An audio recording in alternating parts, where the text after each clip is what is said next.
I wanted to share with you a really cool upcycling idea, making an ice bandana out of an old race shirt. Actually, one of my clients taught me this idea.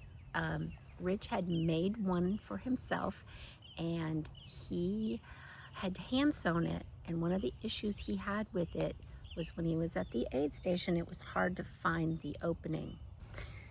So in the video, I do a little more complicated way of doing it, and I outline the entire opening. Since I've done that video, I've redone it and I've made it a simpler, faster way.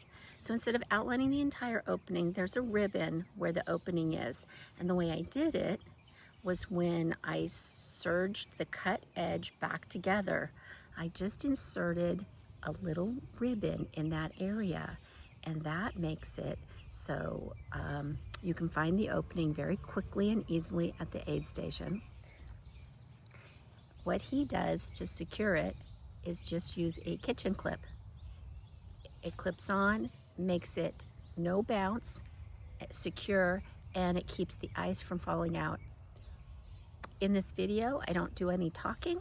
You get the frog sounds from the park that I'm in, and hopefully you'll enjoy it.